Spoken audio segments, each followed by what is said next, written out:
Per rimediare ai danni provocati dalla grande alluvione del novembre 2010, la Regione ha realizzato 277 opere per un corrispettivo di 100 milioni di euro. Molte di queste sono opere destinate alla prevenzione, come le famose casse di espansione che sono già state progettate. Ora però la realtà è piuttosto cruda, non ci sono più quattrini neppure per i risarcimenti. Niente soldi a Roma e quindi niente soldi al Veneto. Una soluzione potrebbe essere l'assicurazione volontaria dei cittadini. C'è da dire che il tema dell'assicurazione è un tema che deve essere affrontato a livello nazionale.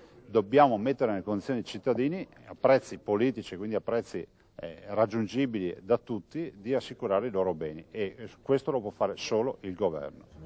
Il nostro territorio è fragile ed è messo a dura prova anche da fenomeni meteo tutto sommato non eccezionali. Negli anni nei quali c'erano le risorse, molto probabilmente molti si sono distratti e non hanno pensato al dissesto idrogeologico. Se vengono giù le montagne o con la pioggia tracimano i fiumi, un motivo c'è, e il motivo è quello della mancata manutenzione e quello delle mancate opere.